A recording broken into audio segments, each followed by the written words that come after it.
ومن جاهد فإنما يجاهد لنفسه إن الله لغني عن العالمين.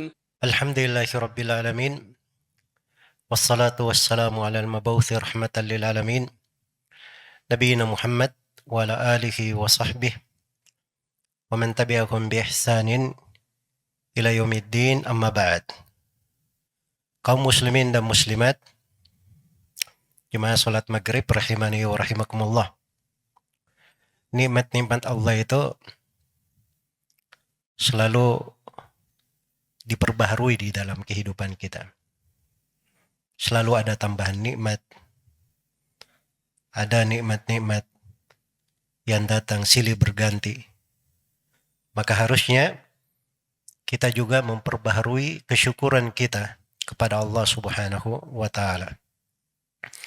Karena itu kita bersyukur kepada Allah Subhanahu wa ta'ala atas segala karunia dan nikmatnya, termasuk kemudahan dan taufik dari Allah Subhanahu wa ta'ala. Di maghrib ini kita duduk dalam majelis ilmu ini antara maghrib dan isya. Kita menanti sholat isya dengan mendengarkan dari ilmu agama yang tentunya menanti dari sebuah sholat berikutnya. Itu telah diterangkan sebuah keutamaan oleh Nabi SAW, sama seperti orang yang sedang sholat, walaupun dia hanya menanti dari sebuah sholat ke sholat berikutnya. Itu dijelaskan dalam hadits Abu Hurairah di riwayat Bukhari dan Muslim. Semoga Allah Subhanahu wa ta'ala menganugerahkan kepada kita semua ilmu yang bermanfaat, berbuah dengan amalan yang salih, dan memberi taufik untuk kita semua pada hal yang dicintai dan diridhai oleh Allah Subhanahu wa ta'ala. Dunia itu untuk 4 orang. Itu penggalan kata dari sebuah hadits Rasulullah SAW yang akan menjadi tema pembahasan kita di maghrib singkat ini. Haditsnya diriwayatkan oleh Imam Ahmad di dalam musnadnya, At-Tirmidzi di dalam As-Sunan, dan juga diriwayatkan oleh Ibnu Majah rahimahumullahu ta'ala. Lafaz hadits yang saya bacakan dari riwayat At-Tirmidzi dengan sanad beliau kepada Abu Kabsyah Al-Anmari Asy-Syami radhiyallahu anhu. Ini nama sahabatnya, berasal dari negeri Syam, dikenal dengan kunyahnya Abu Kabsyah. Silam pendapat namanya siapa, tapi dikenal dengan Abu Kabsyah Al-Anmari radhiyallahu anhu.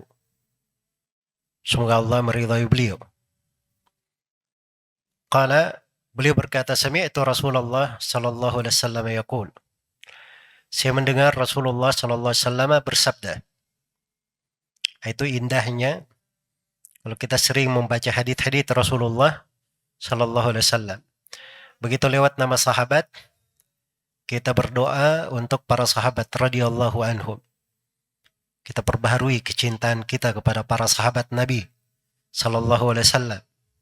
Karena itu kewajiban dalam keimanan.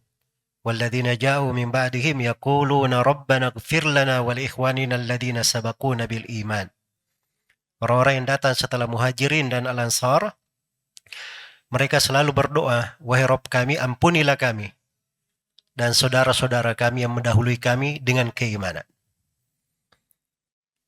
Jadi banyak hadir di majelis ilmu, kita duduk, guru membaca nama sahabat, didoakan radhiyallahu anhu, kita di situ ikut mengaminkan, sama dengan mendoakannya. Itu memperbaharui kecintaan kepada para sahabat. Setelah itu dibaca nama Nabi sallallahu alaihi wasallam. Itu memperbaharui kecintaan kita kepada Nabi Muhammad sallallahu alaihi wasallam. Dan hendaknya selalu diingat, almar'u ma'aman ahabba. Seorang itu akan dikumpulkan pada hari kiamat bersama siapa yang dia cintai. Jadi harus selalu dia perbaharui kecintaannya kepada Nabi dan para sahabatnya, supaya dikumpulkan bersama mereka semuanya di sorga Allah Subhanahu wa Ta'ala pada hari kiamat. Semoga Allah Subhanahu wa Ta'ala menjadikan kita semua bersama Nabi dan para sahabatnya di sorga Allah Subhanahu wa Ta'ala. Innahu waliyu dzalik wal qadiru alaih. Kemudian kita baca nama Nabi sallallahu alaihi wasallam. Maka kita bersalawat kepada Nabi sallallahu alaihi wasallam. Karena itu tidak ada di dalam sejarah ada golongan manusia yang lebih banyak bersalawat kepada Nabi melebihi ahli hadits. Karena ahli hadits itu mereka hafal hadits. Mereka selalu ulangi hadits Nabi sallallahu alaihi wasallam. Tiap kali berlalu nama Nabi pasti mereka bersalawat sallallahu alaihi wasallam. Bukan cuman hitungan 10, 20, 100 kali di dalam sehari dan semalam. Tapi saking banyaknya mereka membaca hadits Rasulullah sallallahu alaihi wasallam, maka mereka selalu bersalawat kepada Nabi sallallahu alaihi wasallam. Bahkan di dalam penulisan pun itu makruh di kalangan ahli hadits meringkas-ringkas. Misalnya sallallahu alaihi wasallam disingkat pakai short saja. Itu makruh di kalangan ahli hadits. Atau sebagian ahli hadits menyingkat, ada yang menyingkat short, lam, alif begitu. Atau soft, short, lam, ain. Itu diketemukan di sebagian buku, tapi itu makruh di kalangan ahli hadits. Karena itu berselawat saya, di penulisan saya kita tulis lengkap. Supaya kita tergolong berselawat kepada Nabi sallallahu alaihi wasallam. Baik. Kata Nabi sallallahu alaihi wasallam, "Thalathun uqsimu alaihinna." Ada 3 hal. Saya bersumpah akan 3 hal ini. Wa uhaddithukum hadithan fahfadhuh. Dan saya akan ceritakan kepada kalian sebuah hadits, hafallah hadits tersebut. Iya. Ini banyak pelajaran sebenarnya ya. Cuma di sini saya poinkan 3 hal penting.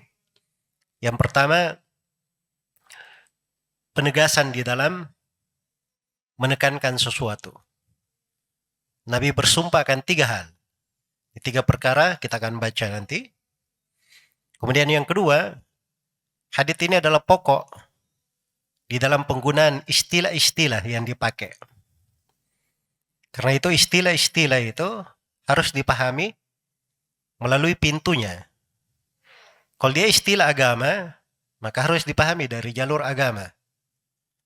Kalau dia istilah di kalangan ahli fikih, harus dipahami dengan definisi ahli fikih.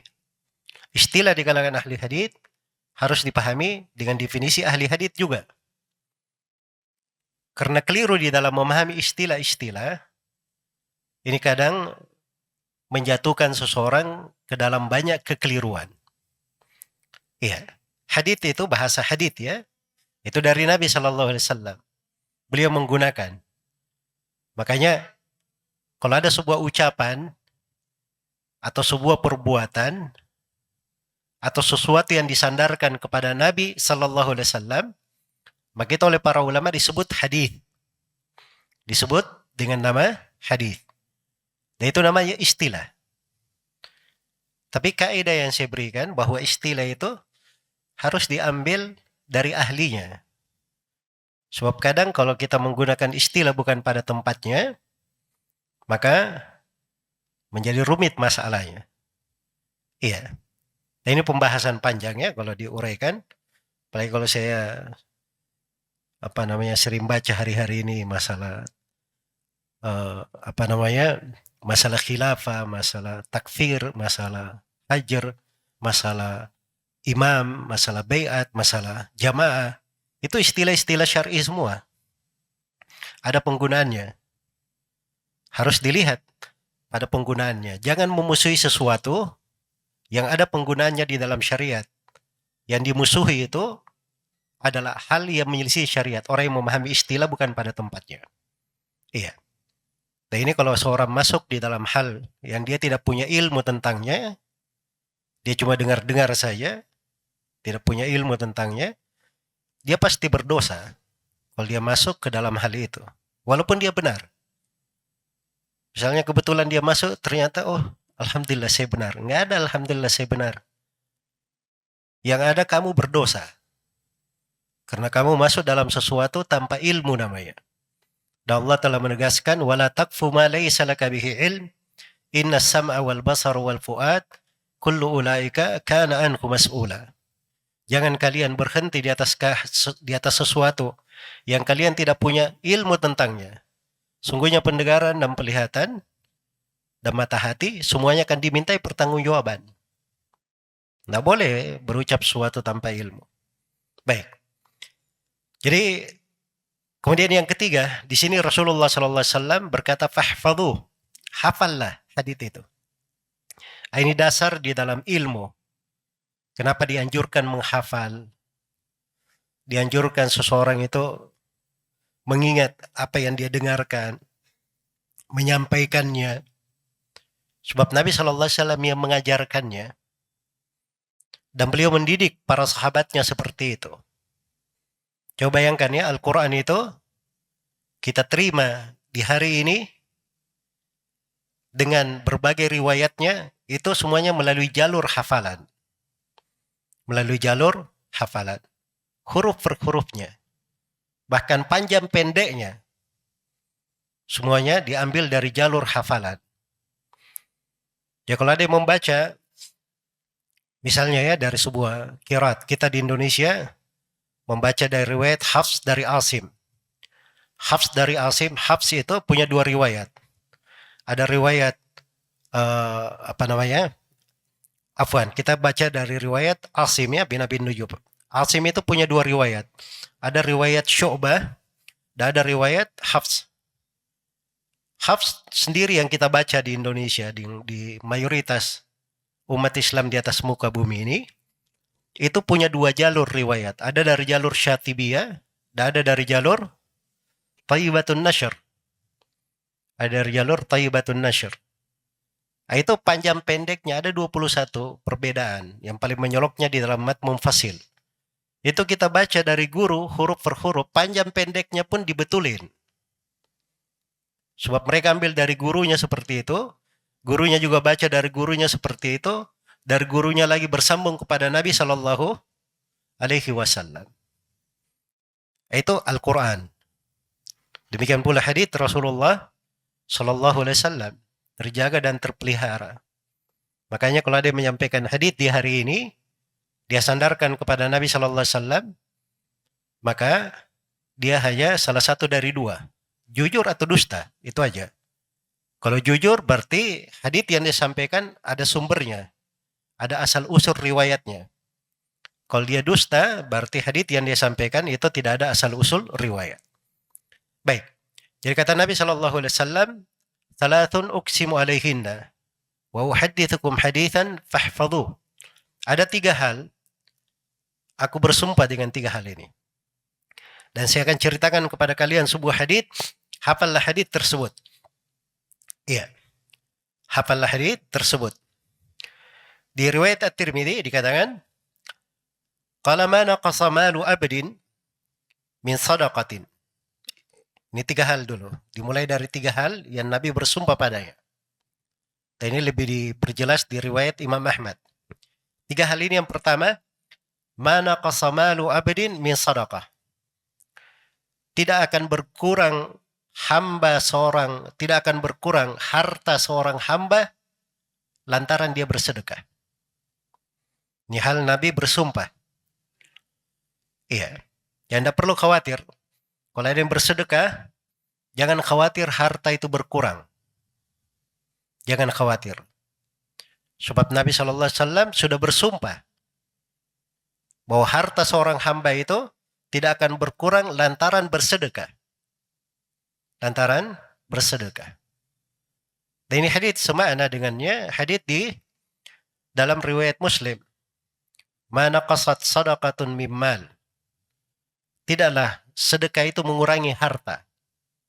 Bahkan di dalam Al-Quranul Karim, Allah Subhanahu wa taala berfirman, "Wa ma anfaqatum min syai'in fahuwa yukhlifu." Apa saja yang kalian infakkan, maka Allah yang akan menggantinya. Allah akan menggantinya. Jadi ini hal yang pertama. Yang kedua, wala dhulima abdun madlamatun asabara 'alaiha illa zadahullahu izzan. Tidaklah seorang hamba itu dizalimi pada sesuatu, kemudian dia bersabar, kecuali Allah akan menambah kemuliaan untuk dia. Menambah keagungan untuknya. Ini hal yang kedua, Nabi juga bersumpah. Dan ini anjuran untuk seorang itu banyak memaafkan, bersabar. Karena tidak bagus ya, tiap kali ada yang berbuat jelek kepada kita, kita langsung membalasnya. Iya, itu tidak bagus. Karena tidak setiap kali lalat itu mengganggu kita, kita harus mengejarnya. Kadang perlu dibiarkan saja. Kadang perlu dibiarkan saja. Jadi seorang kadang dia zalimi sesuatu, dia bersabar. Maka dengan kesabarannya, Allah akan menambah kemuliaan untuk dia. Akan menambah kemuliaan untuk dia. Nah, ini fikih harus dipahami. Bahwa semakin berjaya, itu kadang bermula dari adanya orang-orang yang berbuat zalim kepadanya. Iya. Nah subhanallah ya, saya kadang pada sebagian hal ya, kalau saya lihat ada orang yang berbuat tidak baik kepada saya kadang menghitung, oh ini mungkin ada hal baik sebentar lagi saya dapatkan. Ya. Dan subhanallah terjadi seperti itu. Dan itu suatu hal yang harusnya kita hadirkan. Karena ini kabar-kabar gembira dari Nabi Shallallahu Alaihi Wasallam. Dan jiwa itu kurang baik. Setiap kali ada sesuatu kita selalu memendamnya, selalu melampiaskan emosi di dalam hati. Tidak enak hidup itu. Anggap saja orang-orang yang menzalimi kita itu, mereka ini orang-orang yang mungkin membukakan pintu kebaikan untuk kita. Menambah pahala untuk kita. Menambah kemuliaan, kejayaan untuk kita.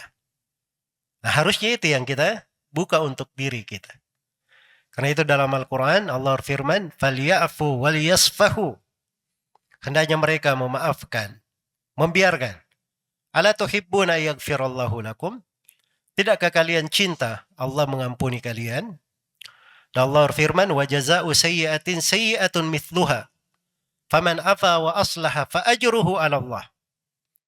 Balasan perbuatan jelek boleh dibalas, semisal. Kalau dari sudut hukum bolehnya. Tapi siapa yang memaafkan dan mengadakan perbaikan, itu pahalanya ditanggung oleh Allah. Kemudian yang ketiga, yang Nabi bersumpah terhadapnya, kata beliau, wala fataha abdun baba mas'alatin illa fatahallahu alaihi baba faqrin. Tidaklah seorang hamba itu buka pada dirinya pintu minta-minta, kecuali Allah akan bukakan terhadap dia pintu kefakiran. Pintu kefakiran.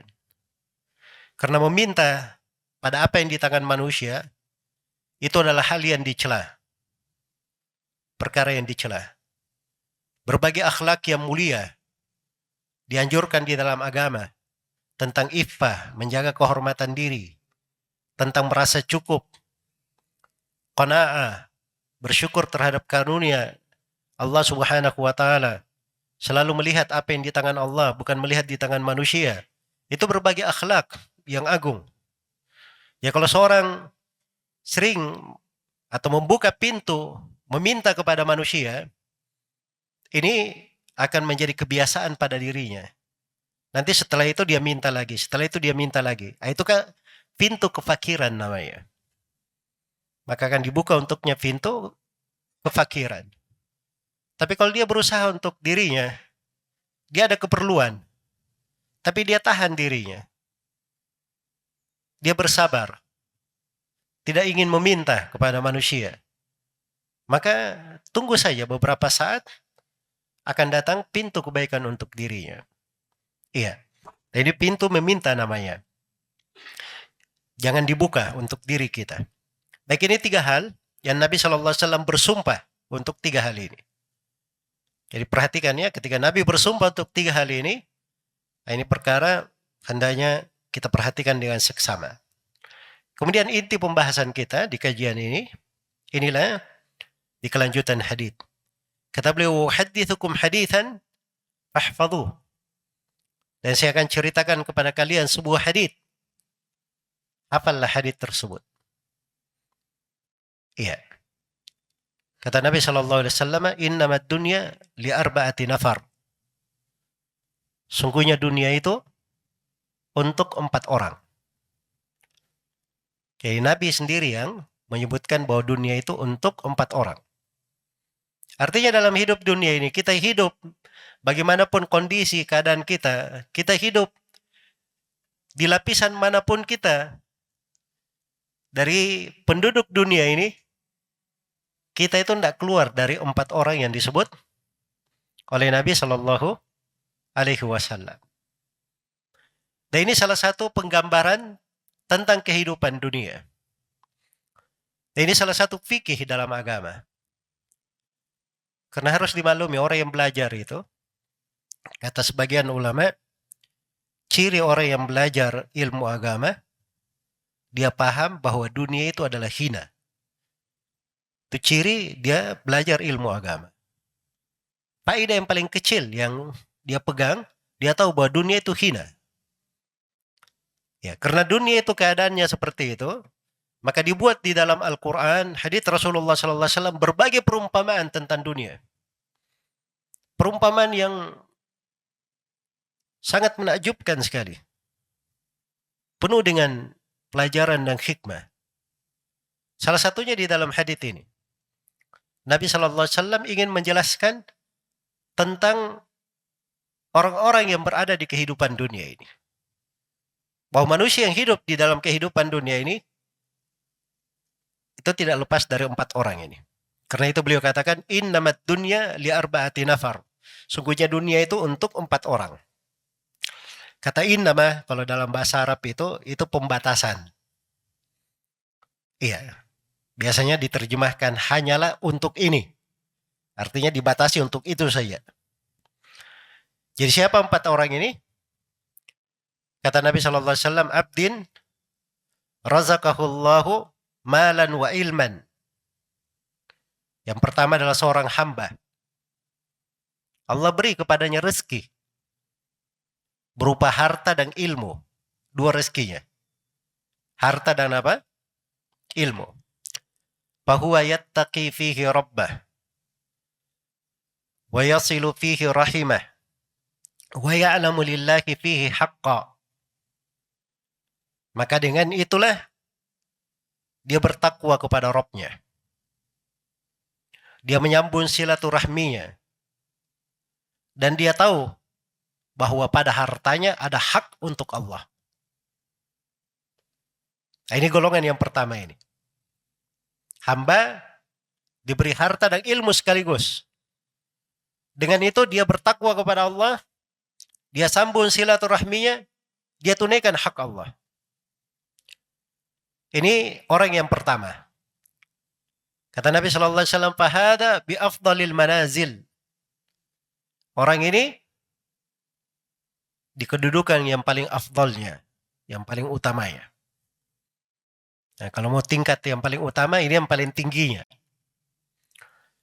Kemudian yang kedua, kata beliau sallallahu alaihi wasallam, "Wa abdin razaqahullahu ilman wa lam yarzuqhu malan." Seorang hamba, Allah beri anugerah kepadanya ilmu, tapi dia tidak diberi harta. Diberi ilmu saja, tidak diberi harta. Jadi dia alim tapi fakir. Iya. Fahuwa shadiqun niyah. Tapi dia ini jujur niatnya. Betul, tidak ada harta di tangannya. Tapi dia punya, dengan ilmu dia punya niat yang jujur. Karena punya pengetahuan.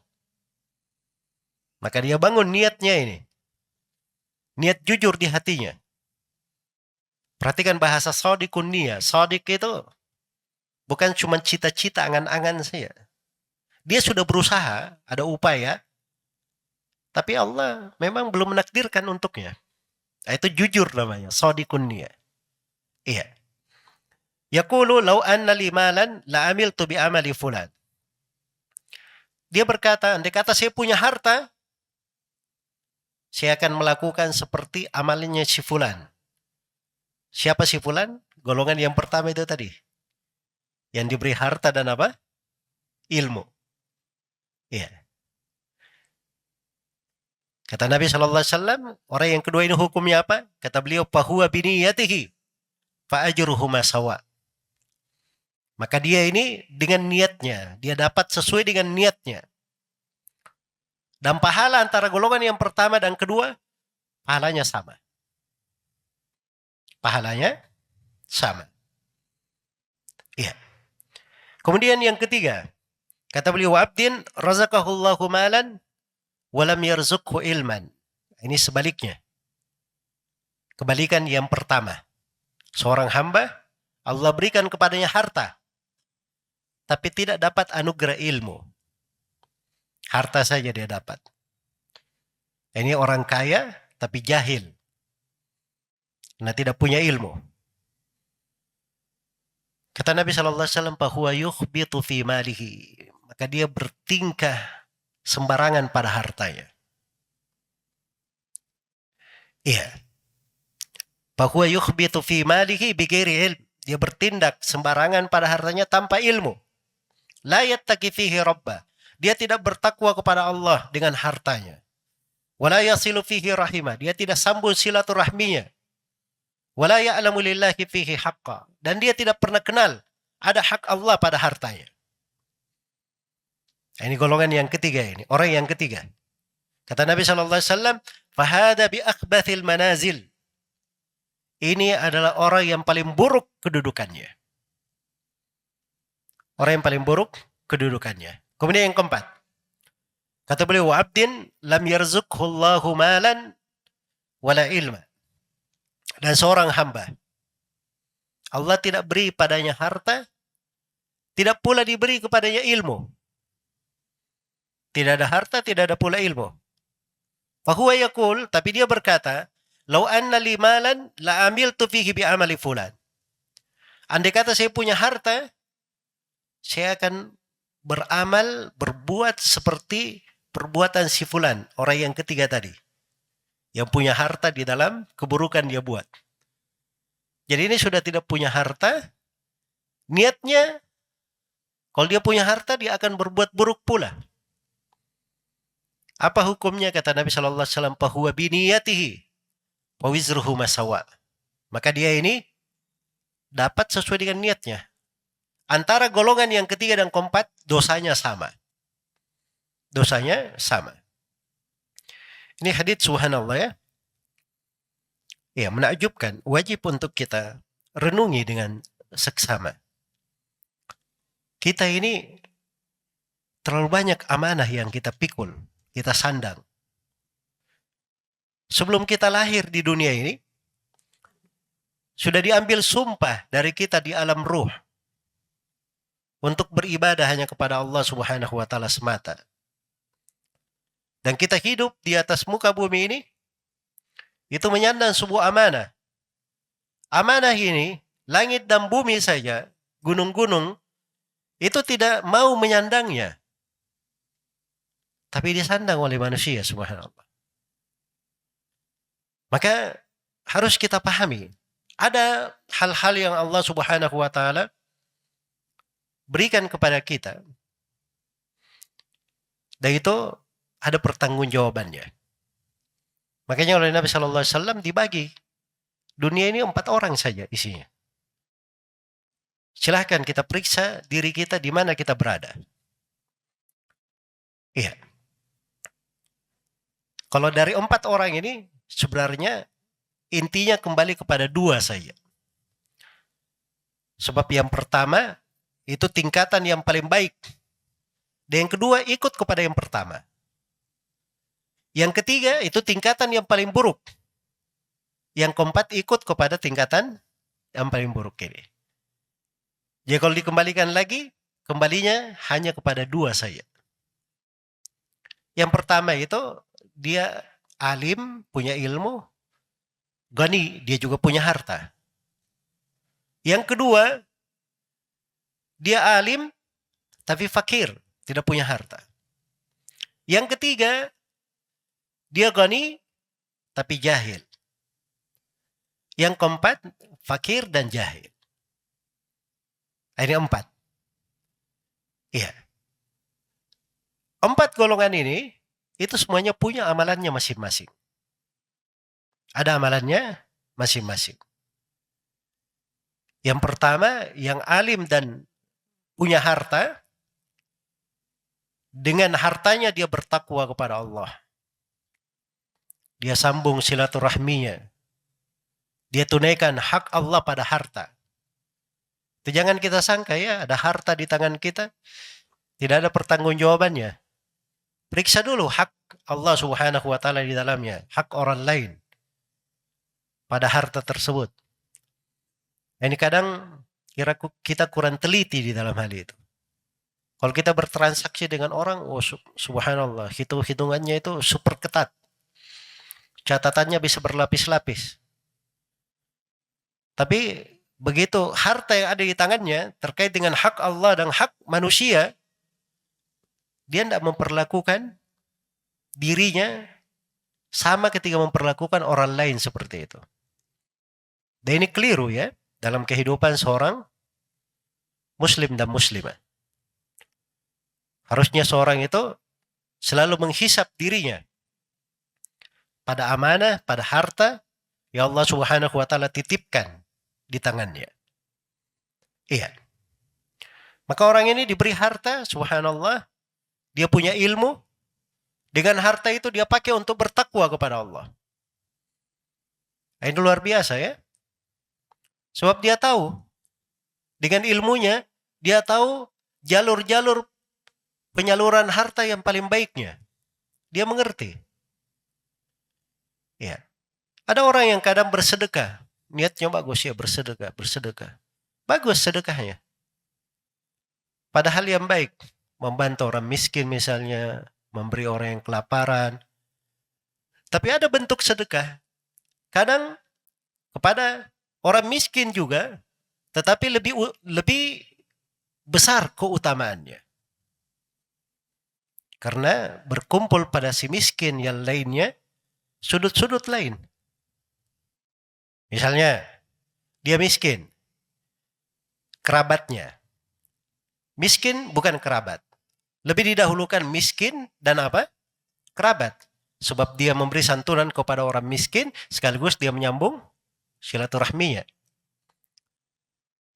Miskin, kerabat, penuntut ilmu.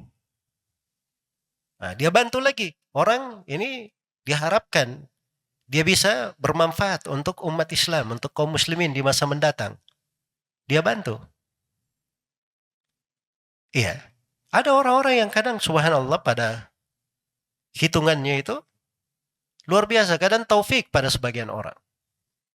Mungkin dari niatnya saya tahu ada seorang pebisnis besar, pedagang besar di salah satu orang yang terkaya di Timur Tengah sana. Iya. Dia punya bank-bank di berbagai penjuru dunia. Terkenal sekali. Pernah dihitungkan untuknya sebuah proyek. Sangat besar sekali anggarannya, biayanya. Hasilnya yang dilaporkan kepadanya, kalau kita masuk di sini, ini kita tidak dapat untung banyak. Iya. Selisihnya sedikit sekali antara pengeluaran dan pemasukan. Maka kata pedagang ini, berapa orang yang makan dari proyek itu? Maksudnya berapa pegawai nanti yang bekerja di situ? Iya. Katanya sekitar 20 ribu orang. Kata pedagang tersebut, subhanallah, kamu masih pikir proyek seperti ini, makan di situ 20 ribu orang itu sudah cukup bagi saya. Walaupun saya tidak dapat apa-apa, nggak apa-apa. Sudah, jalankan. Karena 20 ribu orang makan. Coba bayangkan ya. Ini bisnis biasa. Hal yang mubah. Tapi dia masukkan ke dalam lahan apa? Lahan ketaatan. Iya. Itu proyeknya sekarang yang berjalan itu salah satu pemasukan terbesarnya sekarang ini. Ya kadang Allah Subhanahu wa taala bukakan untuk seseorang dari niat baiknya hal yang baik pula untuk dirinya. Tapi itu perlu ilmu, perlu pengetahuan. Nah, hal-hal yang seperti ini kadang seorang tidak berpikir ke sana kalau dia tidak pelajari. Tidak disentuh oleh polesan-polesan agama, sentuhan-sentuhan agama. Diajarkan kepadanya akhlak. Bukan hanya sekedar berinteraksi, menggunakan harta saja bermuamalah dengan manusia. Tapi dia berpijak di atas suatu jiwa yang besar, jiwa yang mulia, dibimbing dengan ilmu agama. Itulah pendidikan agama. Dan pentingnya untuk sebuah negeri, untuk sebuah bangsa. Kalau anak-anak sebuah negeri, sebuah bangsa tidak dididik dengan pendidikan agama,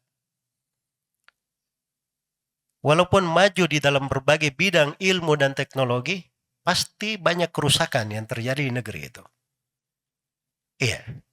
Dan ini sudah teruji kaidah ini dari masa ke masa. Dari masa ke masa. Karena itu, hal yang pertama yang hendaknya kita tanamkan pada diri kita harus mendidik kita dengan ilmu agama, ilmu syariat. Supaya dengan bekal ilmu ini, kita bisa bertindak pada harta yang ada di tangan kita. Atau harta yang kita cari.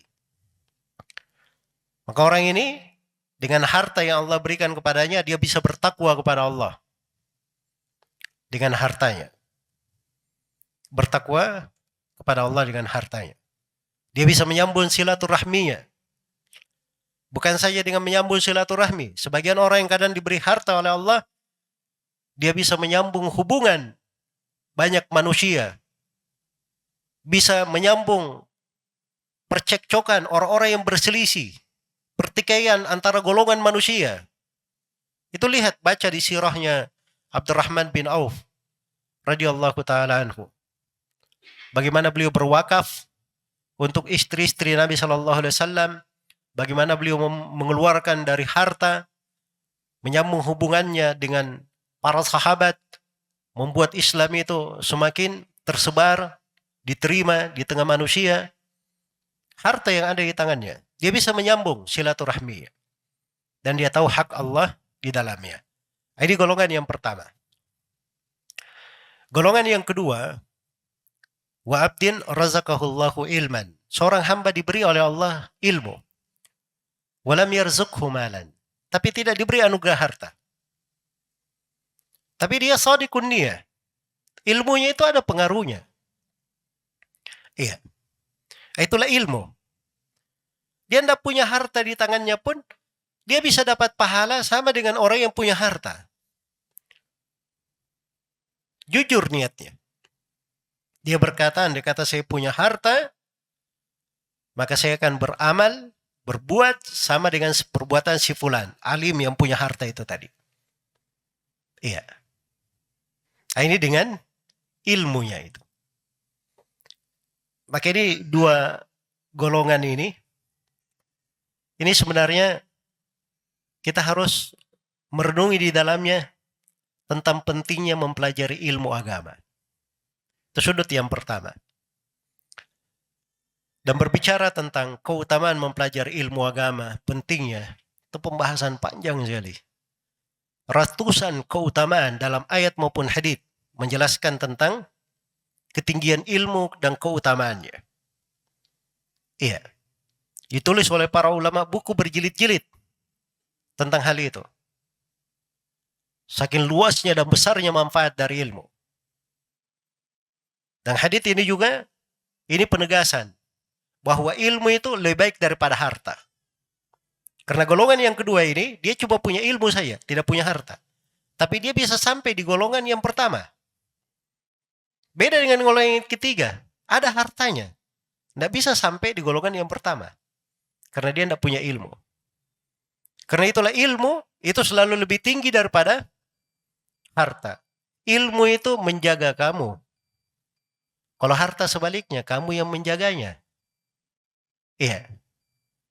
Ilmu itu bisa mengingatkanmu ketika salah, ketika kamu lalai. Kalau harta, kita yang menjaga dan meliharanya. Baik, kemudian yang ketiga, ini golongan yang paling buruknya. Diberi harta, dia bertindak pada hartanya tanpa ilmu.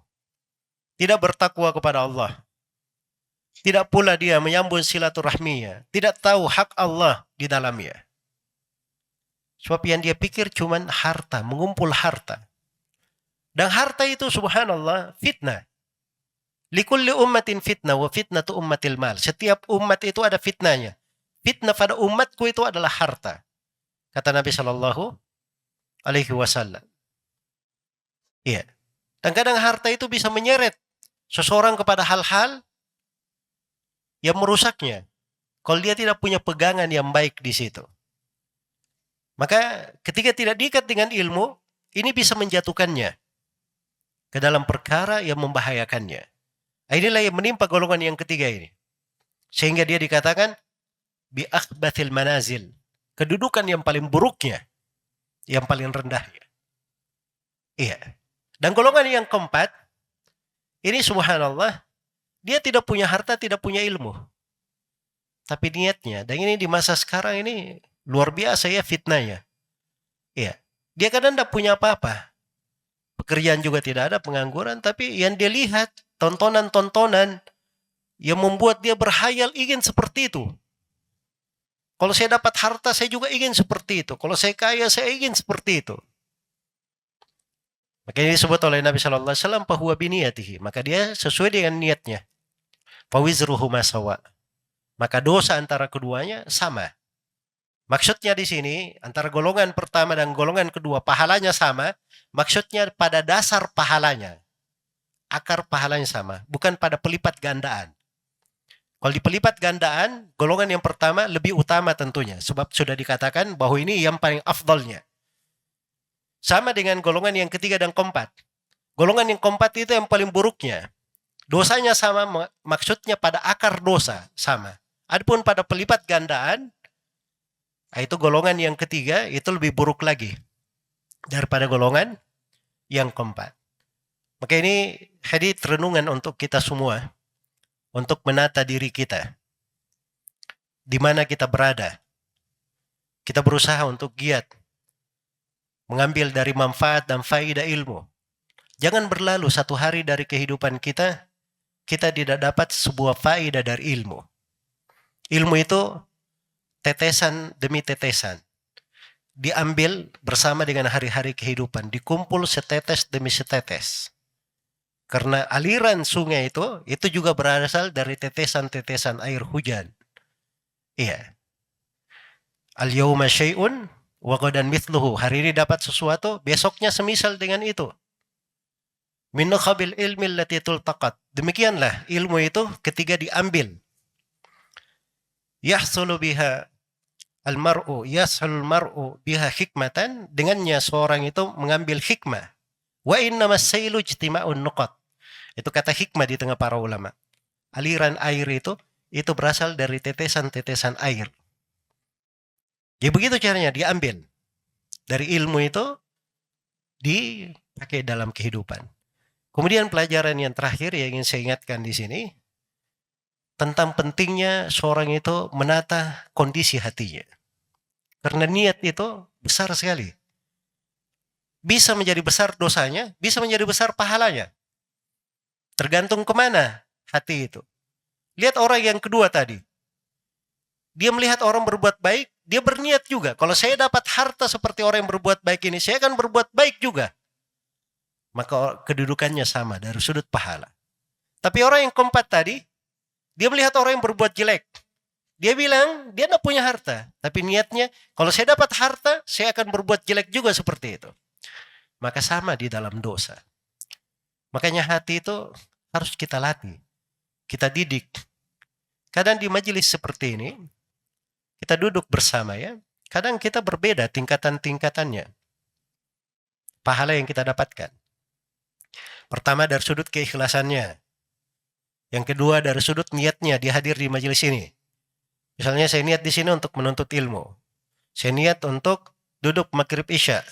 menunggu antara sholat dengan sholat yang lain. Ada yang lagi meniatkan untuk iktikaf. Pendapat sebagian ulama. Dia niatkan dengannya menghidupkan sunnah Nabi. Dia niatkan dengannya mengangkat kejahilan. Semakin banyak niatnya, semakin besar pahalanya. Itu amalan-amalan tidak kelihatan. Sesuatu berada dalam hati. Ini kalau kita telaten melatihnya, itulah yang menjadikan hati itu menjadi hati yang hidup. Tenang, indah di dalam kehidupan. Banyak makna di dalam hadits ini, tapi waktu membatasi kita. Mudah-mudahan apa yang kita terangkan di pertemuan ringkas ini bermanfaat untuk semuanya, dan saya mohon maaf atas segala macam kekurangan. Wallahu taala alam. Subhanakallahumma wa bihamdik, asyhadu an la ilaha illa anta, astaghfiruka wa atubu ilaik. Walhamdulillahirabbil alamin. Wassalamualaikum warahmatullahi wabarakatuh.